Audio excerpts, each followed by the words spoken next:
ಬೀದರ್ನ robbery and murder ಘಟನೆ ಮಾಸುವ ಮುನ್ನವೇ ವಿಜಯಪುರದಲ್ಲಿ ಒಂದು ರಾಬರಿ ಗ್ಯಾಂಗ್ ಆಕ್ಟಿವ್ ಆಗಿದೆ ಅನ್ನೋದು ಗೊತ್ತಾಗ್ತಾ ಇದೆ. ಇದು ಸ್ಥಳೀಯರ ಆತಂಕವನ್ನು ಜಾಸ್ತಿ ಮಾಡ್ತಾ ಇದೆ. ವಿಜಯಪುರದಲ್ಲಿ ಖತರ್ನಾಕ್ ಮುಸುಕುಧಾರಿ ಗ್ಯಾಂಗ್ ಎಂಟ್ರಿ ಕೊಟ್ಟಿದೆ. ರಾತ್ರೋರಾತ್ರಿ ಮನೆಗೆ ನುಗ್ಗಿ ಮುಸುಕುಧಾರಿಗಳಿಂದ ದರೋಡೆ, ರಾಬರಿ. ಒಂದೇ ವಾರದಲ್ಲಿ ಬರೋಬ್ಬರಿ 3 ಕಡೆಗಳಲ್ಲಿ ಅಟ್ಟಹಾಸವನ್ನು ಮೆರೆದಿದ್ದಾರೆ. ಕೊಡಲಿ, ರಾಡು, ತಲ್ವಾರನ್ನ ಹಿಡಿದು ಬರ್ತಾ ಇದೆ ಈ ಗ್ಯಾಂಗ್ ಅನ್ನೋದು ಗೊತ್ತಾಗ್ತಾ ಇದೆ. ಒಂಟಿ ಮನೆಗಳನ್ನು ಟಾರ್ಗೆಟ್ ಮಾಡ್ತಾರೆ, ದಾಳಿ ಮಾಡ್ತಾರೆ. ಮನೆಯಲ್ಲಿದ್ದಂತಹ ಚಿನ್ನಾಭರಣ, ನಗ, ನಾಣ್ಯವನ್ನು ದೋಚಿ ಕಾಲು ಕೀಳ್ತಾರೆ. ಜೈನಾಪುರ ಲಾಯೌಟ್ನಲ್ಲಿ ದರೋಡೆಯನ್ನು ಕಂಡು ಸ್ಥಳೀಯರು ಕಂಗಾಲಾಗಿಬಿಟ್ಟಿದ್ದಾರೆ. CCTVಯಲ್ಲಿ ದರೋಡೆಕೋರರ ಚಲನವಲನ ಸೆರೆಯಾಗಿದೆ. ಈ ಮೂಲಕ ವಿಜಯಪುರದಲ್ಲಿ ಈಗ ರಾಬರಿ ಗ್ಯಾಂಗ್ನ ಆತಂಕ ಸ್ಥಳೀಯರಲ್ಲಿ ಮನೆ ಮಾಡಿರುವಂಥದ್ದು. ವ್ಯಕ್ತಿಯೊಬ್ಬರ ಮೇಲೆ ಹಲ್ಲೆ ಮಾಡಿದ್ದಾರೆ. ಅವರ ಸ್ಥಿತಿ ಹೇಗಿದೆ ಅನ್ನೋದನ್ನು ಗಮನಿಸ್ತಾ ಇದ್ದೀರಿ. ಆಸ್ಪತ್ರೆಯಲ್ಲಿ ಟ್ರೀಟ್ಮೆಂಟನ್ನು ಪಡಿತಾ ಇದ್ದಾರೆ. ಆದಷ್ಟು ಬೇಗ ಈ ಗ್ಯಾಂಗನ್ನು ಹೆಡೆಮುರಿ ಕಟ್ಟಿ ನಮಗೆ ನೆಮ್ಮದಿಯಾಗಿರೋದಕ್ಕೆ ಅವಕಾಶ ಮಾಡಿಕೊಡಿ ಅಂಥೇಳಿ ಸ್ಥಳೀಯರು ಪೊಲೀಸರಿಗೆ ಮನವಿಯನ್ನು ಮಾಡ್ಕೊಳ್ತಾ ಇರುವಂಥದ್ದು. ಇನ್ನು ಬೀದರ್ ಬಳಿಕ ವಿಜಯಪುರದಲ್ಲಿ ಈಗ ರಾಬರಿ ಗ್ಯಾಂಗ್ನ ಅಟ್ಟಹಾಸ. 2 ಬೇರೆ ಬೇರೆ ಗ್ಯಾಂಗ್. ತಡೆಯೋದಕ್ಕೆ ಬಂದ ವ್ಯಕ್ತಿಯನ್ನ ಇರಿದಿದೆ ಈ ದರೋಡೆ ಗ್ಯಾಂಗ್. ನೋಡಿ, ಅವರು ವೆಪನ್, ಕೊಡ್ಲಿ, ರಾಡು, ತಲ್ವಾರೆಲ್ಲ ಹಿಡ್ಕೊಂಡು ಬರ್ತಿದಾರಂತೆ. ಫಸ್ಟ್ ಫ್ಲೋರ್ನಿಂದ ಬಿಸಾಕಿದ್ದಾರೆ ಅವನನ್ನ ಇರಿದುಬಿಟ್ಟು ಈ ದರೋಡೆಕೋರರ ಗ್ಯಾಂಗ್. ಚೂರಿ ಇರಿದ ಬಳಿಕ ಸಂತೋಷ್ ಎಂಬಾತನ ಹತ್ಯೆಗೂ ಕೂಡ ಪ್ರಯತ್ನ ಪಟ್ಟಿದ್ದಾರೆ. ಚಾಕು ಇರಿತಕ್ಕೆ ಒಳಗಾಗಿದ್ದ ಸಂತೋಷ್ಗೆ ಈಗ ICUನಲ್ಲಿ ಟ್ರೀಟ್ಮೆಂಟ್ ಸಿಗ್ತಾ ಇದೆ. ನಗರದ ಹೊರವಲಯದ ಹೈವೇ ಪಕ್ಕದ ಮನೆಗಳೇ ಇವರ ಟಾರ್ಗೆಟ್ ಅಂತೆ. ಹೊಸದಾಗಿ ನಿರ್ಮಾಣವಾದ ಮನೆಗಳೇ ಇವರ ಟಾರ್ಗೆಟ್. ಅಂದರೆ ಜನಸಂದಣಿ ಇಲ್ಲದ ಪ್ರದೇಶಗಳನ್ನು ಇವರು ಆಯ್ಕೆ ಮಾಡ್ಕೋತಾ ಇದ್ರು. ಅಕಸ್ಮಾತ್ ಯಾರು ಕೂಗ್ಕೊಂಡ್ರು, ಕಿರ್ಚ್ಕೊಂಡ್ರು, ಸಹಾಯಕ್ಕೆ ಯಾರು ಬರಬಾರ್ದು ಅನ್ನೋ ಕಾರಣಕ್ಕೋಸ್ಕರನೇ ಈ ರೀತಿ. ಬಟ್ ಆ್ಯಕ್ಟಿವ್ ಆಗ್ತಾ ಇದೆ ತುಂಬ ಈ ಥರ ದರೋಡೆ ಕೇಸ್ಗಳು, ಟೀಮ್ಗಳು ಅಂತಕ್ಕಂಥದ್ದು ಬಹಳ ಆತಂಕದ ವಿಚಾರ. ರಾತ್ರಿ 1 ಗಂಟೆ ಆಗಿತ್ತು.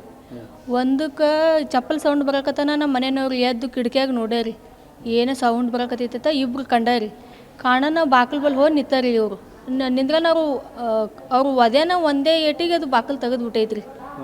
ತೆಗೆನ ಇನ್ನು ಒಳಗೆ ಬಂದು ನಮಗೆ ಮಗ ಕೂಸಿಗೆ ನನಗೆ ಹೊಡೆಯಂಗಾರ ಬಾತ್ ಅವ್ರನ್ನ ದಬ್ಕೋತ ಚೀರ್ಕೋತ ಹೊರಗೆ ಬಂದಾರಿ. ಇವ ಚೀರಕತನ ಬಾತೇಳಿ ಇವ್ನಿ ಹಿಂದೆ ಬ್ಯಾಕ್ ಸೈಡ್ ಮತ್ತು ಇಲ್ಲಿ ಎದಿಗೆ ಚಾಕುಲೆ ಹೊಡೆದು ಹಿಂದೆ ತೊಗೊಂಡು ಹೋಗಿ ಎತ್ತಿ ಕೆಳಗೆ ಒಕ್ಕಟ್ಟೇರಿ. ಒಕ್ಕಟಿ ಆಮೇಲೆ ನನ್ನ ಬಲ್ಲಿ ಬಂದಾರಿ. ನನ್ನ ಬಲ್ಲಿ ಬರೋಣ ನನ್ನ ಕೊಳ್ಳಾಗ ದೀಡ್ ತೊಲಿದು ಸ್ಟಾರ್ಟ್ ತಾಳಿ ಐತ್ರಿ. ಕೊಡಲಾಗನ ನನಗೆ ಚಾಕು ತೋರಿಸ್ದು ತೋರಿಸನ ಗಪ್ಪಾಗಿ ನಿಂದ್ರನ ಅದು ಇದು ತಾಳಿ ಹರ್ಕೊಂಡು ಕೆಳಗೆ ಹೋಗ್ಬಿಟ್ಟು ರೀ. ಹೋಗಿ ಗೇಟ್ ಮುಂದೆ 5 ಮಂದಿ ನಿಂತು ಮಾತಾಡಕತ್ತಿದ್ರಿ. ನಿಂತಾರತ್ ಹೇಳಿ ಬಾಜು ಅಂಟಿ ಅಟ್ಟತ್ತಿಗೆ ಎದ್ದಿದ್ದು ರೀ. ಎದ್ದಾರತ್ ಹೇಳಿ ನಮ್ಮ ಮನೆಯವ್ರು ಇಲ್ರಿ, ಕಾಣಲಾಗ್ಯಾರಿ, ಬರ್ರಿ. ಈ ಬಗ್ಗೆ ಮತ್ತಷ್ಟು ಮಾಹಿತಿ ನನ್ನ ಕೊಲೀಗ್ ಪುರುಷೋತ್ತಮ್ ಅವರಿಂದ ಪಡೆಯೋಣ. ಪುರುಷೋತ್ತಮ್, 1 ವಾರದಲ್ಲಿ 3 ಕಡೆ ಇದೇ ರೀತಿ ರಾಬರಿ ಆಗಿದೆ ಅಂತಂದರೆ ಪೊಲೀಸರು ಇವರ ಪ್ರಕರಣವನ್ನು ಫಾಲೋ ಅಪ್ ಮಾಡ್ತಾ ಇಲ್ವಾ ಅಥವಾ ಸಿಗ್ತಾ ಇಲ್ವಾ? ತುಂಬ ನಟೋರಿಯಸ್ ಅಂತ ಅನ್ನಿಸ್ತಾ ಇದೆ. ಯಾರಿವರು? ತನಿಖೆ ಎಲ್ಲಿ ತನಕ ಬಂದಿದೆ? ಇವ್ರು ಯಾರು ಅಂತ ಪತ್ತೆ ಹಚ್ಚುವ ವಿಚಾರ? ಅರವಿಂದ್, ಏನಂತಂದ್ರೆ ಇವರು ತೀರಾ ನಟೋರಿಯಸ್ ಅಂತಾನೆ ಹೇಳ್ಬೋದು. ಇನ್ನು ಇವ್ರೇನಂದ್ರೆ ಉತ್ತರ ಭಾರತದಿಂದ ಬಂದಿದ್ದಾರೆ ಅನ್ನೋದು ಕೂಡ ಮಾಹಿತಿ ಇದೆ. ಇನ್ನು ಮಧ್ಯಪ್ರದೇಶದಿಂದ ಬಂದಿರಬಹುದು ಅನ್ನೋದು ಕೂಡ ಶಂಕೆ ವ್ಯಕ್ತ ಇದೆ. ಇದರ ಹಿನ್ನೆಲೆಯಲ್ಲಿ ಕೂಡ ಪೊಲೀಸರು ಕೂಡ ಆಕ್ಟಿವ್ ಆಗಿದ್ದಾರೆ. ಈಗ ಬೆಳಂಬೆಳಿಗ್ಗೆ ಕೂಡ ಏನು ಅಂತಂದ್ರೆ ಪೊಲೀಸರು ಈ ಕಳ್ಳರನ್ನ ಹಿಡಿಯುವಂತ ಒಂದು ಗ್ಯಾಂಗ್ ಏನಿದೆ ಅವ್ರು ಎಲ್ಲರೂ ಕೂಡ ಹಿಡ್ಲಿಕ್ಕೆ ಕೂಡ ಒಂದು ಪ್ರಯತ್ನ ಕೂಡ ನಡೆಸಿದ್ದಾರೆ. ಆದ್ರೆ ಇದುವರೆಗೂ ಕೂಡ ಮಾಹಿತಿಯನ್ನು ದೊರೆತಿಲ್ಲ. ಯಾವ ರೀತಿ ಕಳ್ಳರ ಅವರೇ ಕಳ್ಳರ ಅಥವಾ ಬೇರೆದವ್ರ ಅನ್ನೋದು ಮಾಹಿತಿ ದೊರೆತಿಲ್ಲ. ಆದ್ರೆ ಇದನ್ನ ನೋಡೋದಾದ್ರೆ ಇವ್ರು ಏನು ಅಂತಂದ್ರೆ ಕಳೆದ 1 ವಾರದಿಂದ ಏನು ಅಂತಂದ್ರೆ ನಗರದ ವಿವಿಧೆಡೆ ಮನೆಯಲ್ಲಿ ನುಗ್ಗೋದು, ಅವ್ರನ್ನ ದರೋಡೆ ಮಾಡೋದು, ಜೊತೆಗೆ ಏನು ಅಂತಂದ್ರೆ ಶಸ್ತ್ರಾಸ್ತ್ರಗಳನ್ನ ಎಲ್ಲವನ್ನು ತೆಗೆದುಕೊಂಡು ಹೋಗಿ ಅವ್ರ ಮೇಲೆ ಹಲ್ಲೆ ಮಾಡೋದು, ಈ ರೀತಿನೂ ಕೂಡ ಮಾಡಿದ್ದಾರೆ. ಇನ್ನು ತಡರಾತ್ರಿ ಏನು ಅಂತಂದ್ರೆ ನಿನ್ನೆ ಕೂಡ ಏನು ಅಂತಂದ್ರೆ ಸಂತೋಷ್ ಎಂಬುವರ ಮನೆ ಕೂಡ ಏನು ತೆರಳಿ ಅಲ್ಲಿ ಅವ್ರ ಮೇಲೆ ಹಲ್ಲೆ ಮಾಡಿದ ಚಾಕುವಿಂದ 3 ಕಡೆ ಇರಿದಿದ್ದಾರೆ. ತದನಂತರ ಅವ್ರನ್ನ ಮೊದಲನೇ ಮಹಡಿಯಿಂದ ಕೂಡ ಕೆಳಗಡೆ ಬಿಸಾಡಿದ್ದಾರೆ. ಇದೆಷ್ಟೆಲ್ಲ ಮಾಡಿದ ಕ್ರೂರತೆನ ಮೆರೆದಿದ್ದಾರೆ. ಅದಾದ ನಂತರ ಏನು ಅಂತಂದ್ರೆ ಪೊಲೀಸರು ಕೂಡ ಸೆರೆ ಹಿಡ್ಲಿಕ್ಕೆ ಪ್ರಯತ್ನ ಪಟ್ಟಿದ್ದಾರೆ. ಇನ್ನು ಈಗಿರೋ ಮಾಹಿತಿ ಪ್ರಕಾರ ಏನು ಅಂತಂದ್ರೆ ಬೆಳಂಬೆಳಿಗ್ಗೆ ಇವತ್ತು ಕೂಡ ಏನು ಅಂತಂದ್ರೆ ಪೊಲೀಸರು ಇದೇನ್ ಕಳ್ಳರ ಗ್ಯಾಂಗ್ ಇದೆ ಇವ್ರನ್ನ ಹಿಡಿಲಿಕ್ಕೆ ಪ್ರಯತ್ನ ಪಟ್ಟಿದ್ದಾರೆ.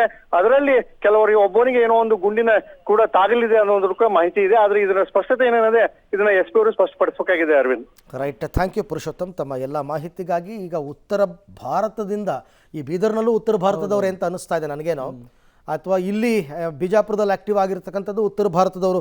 ಆದರೂ ಏನಪ್ಪ, ಬಹಳ ಧೈರ್ಯ ಇವ್ರಿಗೆಲ್ಲರಿಗೂ. ಆ ರಾಜ್ಯದಿಂದ ಇಲ್ಲಿಗೆ ಬಂದು ಇಲ್ಲಿ ದರೋಡೆ ಮಾಡ್ತಾರೆ, ಇಲ್ಲಿ ಕೊಲೆ ಮಾಡ್ತಾರೆ ಅಂತಂದರೆ ಪೊಲೀಸರು ಕೂಡ ಆದಷ್ಟು ಬೇಗ ಎಚ್ಚೆತ್ತುಕೊಳ್ಬೇಕು. ಇಂಥ ದರೋಡೆ ತಂಡವನ್ನು ಹೆಡೆಮುರಿ ಕಟ್ಟಬೇಕು ಆದಷ್ಟು ಬೇಗ. ಇಲ್ಲಾಂದರೆ ಇಂಥ ಅನಾಹುತಗಳು ಇನ್ನಷ್ಟು ಜಾಸ್ತಿ ಆಗ್ತಾನೇ ಇರುತ್ತೆ.